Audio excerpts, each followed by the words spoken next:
tells you how to avoid the same outcome and asks Trade Me what it's doing about dodgy sellers online. And yes, we do know that Trade Me isn't the only trading website out there, but the fact is it controls more than 95% of the local market. Hence tonight, our focus is on them. Auckland's Helen Lebreche is one punter who's more wary of Trade Me these days, and all because of an airbed she bought last October. She paid $156 in advance and waited for it to arrive. 6 months later though, and she was still waiting after the airbed got sent to the wrong city. The seller refused to refund her. He claims that New Zealand Post made a mistake and sent it to the wrong place, and that it's not for him to fix it. Another unhappy Trade Me customer is Canterbury's Neil Ellis. In December, he bought a used lawnmower which the seller said had minor use. Like Helen, Neil paid in advance, but when he went to get the mower, it obviously had more than just minor use. It would only go on full throttle, which meant it was either flat out or nothing at all. It smoked slightly, and it seemed to almost be rattling on the ground. You know, full throttle was sort of rattling all around the concrete. Neil said no way and asked the seller to refund his $290 later. Instead, all the seller gave him was an online brickbat. He knew that he had my money, and he still had the lawnmower. We'll get back to those cases soon, but first, what key consumer rights do you have when you're shopping, whether out on the street or online? The first one is common sense and part of contract law. When a buyer or seller accepts an offer to swap cash for a good or service, both parties enter into a binding contract. There's also the Sale of Goods Act, which says goods should be true to the seller's description. The Fair Trading Act, which prohibits misleading or deceptive conduct prior to sale, and the Consumer Guarantees Act, which says once you get home, the goods must be of an acceptable quality. Those last two acts offer the strongest guarantees to consumers, and yet they don't apply to many of the tens of thousands of online sales made in New Zealand every day. Both only apply to sellers the law calls traders, which is basically anyone who makes regular sales, especially of similar goods. The Consumer Guarantees Act also excludes auctions, meaning only buy now sales are covered. So where then does that leave tonight's two rip-off victims? Well, Neil bought the mower off a seller who's obviously a trader, and he used the buy now button option too. That means he's covered by the Fair Trading Act and could argue in court that the seller's ad was misleading. In Helen's case, the seller also seems to be a trader, but as the airbed was bought in an auction, the Consumer Guarantees Act doesn't apply. Not that that really matters, of course, because Helen never actually got the airbed.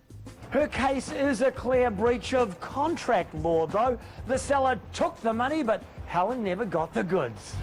The seller blamed New Zealand Post and said they should reimburse Helen, not him. However, by law, if a seller agrees to arrange delivery, then it's their problem if the goods get lost in transit. They should refund the buyer, then seek reimbursement from the carrier. One reason you should always hold on to the carrier's receipt. Helen and Neil both complained to Trade Me, who told them to take their cases to the disputes tribunal. Helen already has, and the tribunal ordered a refund. But the seller didn't pay up, and that's when Helen contacted Trade Me again. I told them, you know, I'm ashamed of the way you're handling this and why you let this guy keep on functioning. I think they should stop him and say, well, you can't function on Trade Me until you fix this. Later on Target, so when will Trade Me take decisive action against such sellers, and what can you do to avoid them? Although the official start of winter is still 6 weeks off, it's definitely been cold enough to start cranking up the fireplace, and if you haven't got some already, you'll be needing some firewood. In this week's Hidden Camera trial, we get firewood delivered from 3 Auckland suppliers, all claiming to sell dry wood.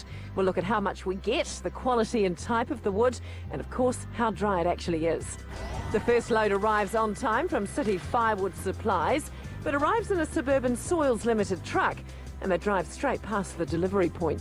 Oops. But he backs up and tips the load close to the hedge as requested. Wood is typically delivered by the cubic metre. It's a thrown measure, not stacked, so there can be some variance.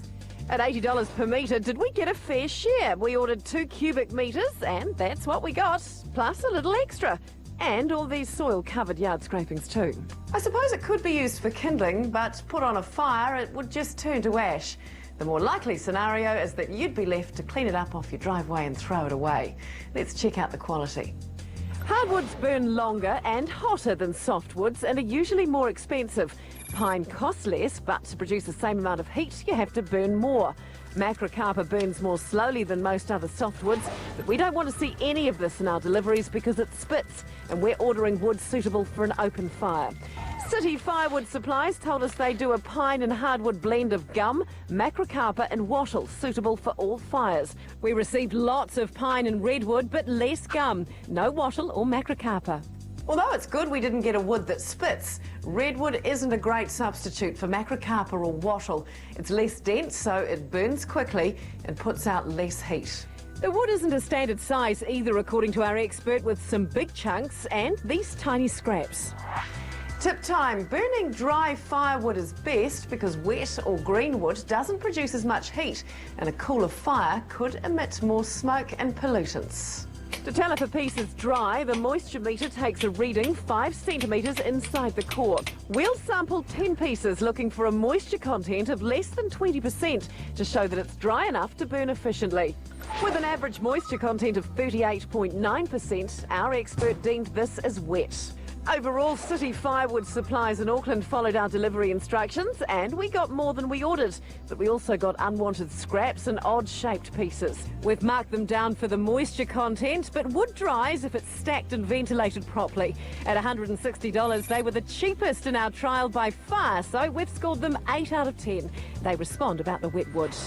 We have a moisture tester and regularly test our wood. We found an error in our processing and loading and have now rectified the problem. After the break, Target's Trade Me special report continues. Who's catching the Cowboys and how can you avoid them? Sales are made on Trade Me every week, and according to Trade Me, 99% of them have positive outcomes. But that still means around 2,500 sales a week aren't ending happily. Earlier we met 2 unhappy Trade Me buyers. One who paid $156 for an airbed that somehow got sent to the wrong city. He claims that New Zealand Post made a mistake and sent it to the wrong place, and that it's not for him to fix it. And another who paid $290 for a lawnmower that didn't live up to the sales pitch. Or if it was a horse, it would have probably been put down. You know, it was pretty buggered. Both say they complained to Trade Me and were told to go to the disputes tribunal, something Helen's already done and won. The ruling was that he has to repay the money. A ruling the seller then ignored. So, to what extent is Trade Me policing its website, and when will decisive action be taken against a dodgy seller? Trade Me told Target it has around 50 staff whose job it is to police their site and investigate complaints. If a buyer complains, they'll email the seller seeking an explanation. If that doesn't work, they'll investigate further and take action if necessary. If we get substantive proof of non-delivery, like a disputes tribunal finding, or the person has dodgy bona fides, so that is once we dig into them, there are things there that we're not happy with, then we'll ban the member. Mr O'Donnell says that happens to about 100 members per week. He also says Trade Me often provides evidence to both the disputes tribunal and the police. Last year we participated in 78 successful prosecutions, and we think that demonstrates that we're pretty committed to this area. Trade Me's also been asking the Beehive to update online consumer law, something the minister responsible says will happen next year. The intention is that the Consumer Guarantees Act will apply to all auctions, both online and off.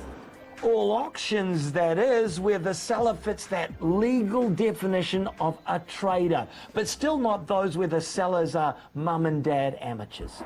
So how can you ensure your Trade Me experience doesn't leave you wearing a frown?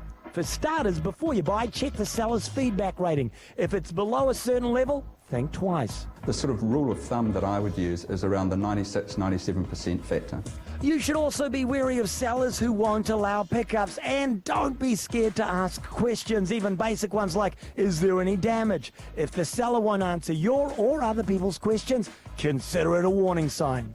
Once the sale's gone through, ideally pick up the item and pay in cash. But not before you inspect it. If it differs from what was advertised, you don't have to buy it. If a pickup isn't possible, probably the safest way to pay is Safe Trader, which holds your money in a trust until you've got the goods. Credit card transactions can also be reversed within 90 days if the goods don't show up. And finally, hold on to any emails and receipts. They may come in handy if things go wrong. Helen's paper trail helped her disputes tribunal case and ultimately resulted in the seller being ordered to refund her. A $156 refund Target is happy to report has just come through. 1 month after the disputes tribunal ordered it and 6 months after Helen paid for the airbed. TradeMe also informs us that that seller's now been banned. When Target contacted him and asked why he hadn't refunded Helen sooner, he claimed he couldn't afford to. He again blamed New Zealand Post for losing the airbed, but said he couldn't prove this because he'd lost the receipt. We also called the guy who tried to sell Neil that dodgy lawnmower and asked him why he hadn't paid Neil back. He too claimed he'd been unable to afford it. However, a few days ago, Neil's $290 refund came through. Finally, if you've had a bad experience on TradeMe or any trading website, don't take it lying down. With a little bit of effort, you can beat the Cowboys. If you don't make any noise, though, everybody loses but them. After the break, find out which brand of mini vacuum cleans up in our product check. Get it? Cleans up. And this firewood company delivers on time, but is it wet or is it dry? Landed from Paris. The French capital has connecting flights to all the world's drug source countries. The Mini-Vac. We're going to product check 4 of these crazy looking machines. First up is the Breville VacMaster for $95. Next is the shiny blue Piranha for $119.99. The Black & Decker Dustbuster Pivot is the true man's tool, costing $139. And this funky purple machine is, of course, a Dyson, and gobstoppingly expensive at $379. Tonight we'll test how easy they are to use, how long they run for, and exactly how much they suck. But first, where did it all begin? In 1901, a British engineer, Hubert Cecil Booth, was inspired after seeing a device used in trains that blew the dust off chairs. He thought it would be much more useful if it could suck, not blow, so taking a handkerchief, he experimented by seeing if he could pick up dust by sucking it through the material. The concept was a success, so he built the first powered vacuum cleaner called Puffing Billy. Since then, the vacuum cleaner's been refined and downsized, because the easier it is to use, the more likely you are to use it. So we checked out just how easy our handheld vacs are to operate. First up, how heavy are they? The Piranha is pretty light, but the Black & Decker and Breville will definitely give your wrists a workout at 1.6 kilos. And how about the controls? 3 brands require a simple flick of the switch to turn on, but with the Dyson you need to keep your finger on the trigger, which again is hard on your wrists. Emptying the Breville and Piranha is quite fiddly, whereas the Black & Decker and Dyson have a simple one-step action. Overall, the lightweight Piranha is easiest to use. Next up, functionality is pretty important. So exactly how handy are our handy vacs? Breville and Piranha have just one speed, the Black & Decker and Dyson have 2. But the Breville and Piranha are able to clean up liquids, while the Dyson and Black & Decker can't. The Piranha has 3 attachments, but they're all pretty small, which could limit what it can suck up. The Breville comes with 2 stored compactly in the charger base. The Dyson has 3 attachments, which are much larger and offer more flexible cleaning options. And the Black & Decker nose extends as well as rotating, plus there's a brush attachment hidden in the base for easy access. So with functionality, it's Black & Decker tying with Dyson for first place. Funky looks and groovy gizmos are pretty cool. But the real test of a vacuum cleaner is just how well it sucks. Let's see how well our vacs perform on dust, cornflakes and glitter. No problems with the glitter and dust, but the Black & Decker is the only one that doesn't choke on the cornflakes. Okay, time to really test the engines on these tiny vacs with something a little bigger. Let's check their pulling power on some essential items. A piece of bread, a dirty sock and a duck. First up, no problem on the bread. In fact, the Dyson sucked the middle right out of it. No need to move off the couch, guys. They all worked on the dirty socks as well. How about the wee duck? Dyson and Black & Decker are the only vacs powerful enough to lift the duck. Okay, maybe it's time for something a little more scientific. We sent our machines to the lab where they were hooked up to a micromanometer to measure the suction power. The results are in and there's a massive difference. Dyson has at least double the suction of the others at minus 104 millibars. Once again, Black & Decker and Dyson lead the pack. We know which machines can really suck it up, but which one can go the distance. On your marks, get set, go! Piranha lasted only 6 minutes, Breville 7, Black & Decker went for 9, and Dyson was the winner, lasting 12 minutes. We've tested these machines almost to destruction, but now it's time for a second opinion. Drews! Our Product Check family have got it covered on all angles. Let's see what they thought. The Breville was my least favourite because it was quite heavy. You could suck up liquid, but it was a waste of time. By the time you'd sucked up the liquid, emptied the machine, dried the filter, you might as well have just got a cloth. The Piranha had really bad suction. It didn't pick much up at all. Didn't hold its charge for very long. Overall, I didn't like it that much. The Black & Decker was a really good machine. It had a little nozzle that could get under couches and chairs. It was quite heavy, but it had really good suction and it was easy to empty. The Dyson had a really crazy design to it, but it was an excellent machine. It had fabulous suction and was really easy to empty. Overall, the family preferred the Dyson because it looks cool and it really sucks. There's an oxymoron for you. So with all the tests done and dusted, adding up the scores for cost, ease of use, functionality and suction power, the winner is Black & Decker. Congratulations, you're the machine of the moment. So far in our hidden camera trial, we've had one large load of firewood delivered. It wasn't quite what we were expecting, but it was good value for money. The next delivery is from Auckland Landscape Supplies, who again tips his load in the right spot, but perhaps a little close to the house. Watch this as a piece hits the side of the house, damaging it. You wouldn't want too many deliveries like this. Let's see what we got. Remember, we've ordered 2 cubic metres, and we got 2 in a bit. Good stuff. Auckland Landscape Supplies sold us a mix of pine, macrocarpa and gum. We asked them if this mix was suitable for an open fire, and the staff member replied that he guessed it was. But we know that macrocarpa isn't. But it didn't matter anyway. What we were told would be macrocarpa was actually redwood. Our expert thinks we paid macrocarpa prices for an inferior wood which burns faster and not as hot. Also, there was a lot of pine in poor condition. It's decaying, wet, and insects have hollowed it out. The problem with this is that there's barely any energy left in the wood, so it won't give off much heat. It really is a waste of space and a waste of our money. But the size of the wood was good, so just how suitable is it for burning? This load looked drier than the previous, but with a moisture content of 29.6%, according to our expert, it's marginal. Auckland Landscape Supplies followed our delivery instructions. The firewood was the driest, about the right size and clean. But there was a lot of poor quality wood not suitable for open fires. It was also the most expensive, almost $90 more than the previous company at $246. So we scored Auckland Landscape Supplies 6.5 out of 10, and they respond about the cost. We are not a producer of firewood. We purchase it into our yard and on-sell it, and our price is not the most expensive amongst our competitors. Our last delivery is from Woodmate to Kōwhata, and it's our first female operator.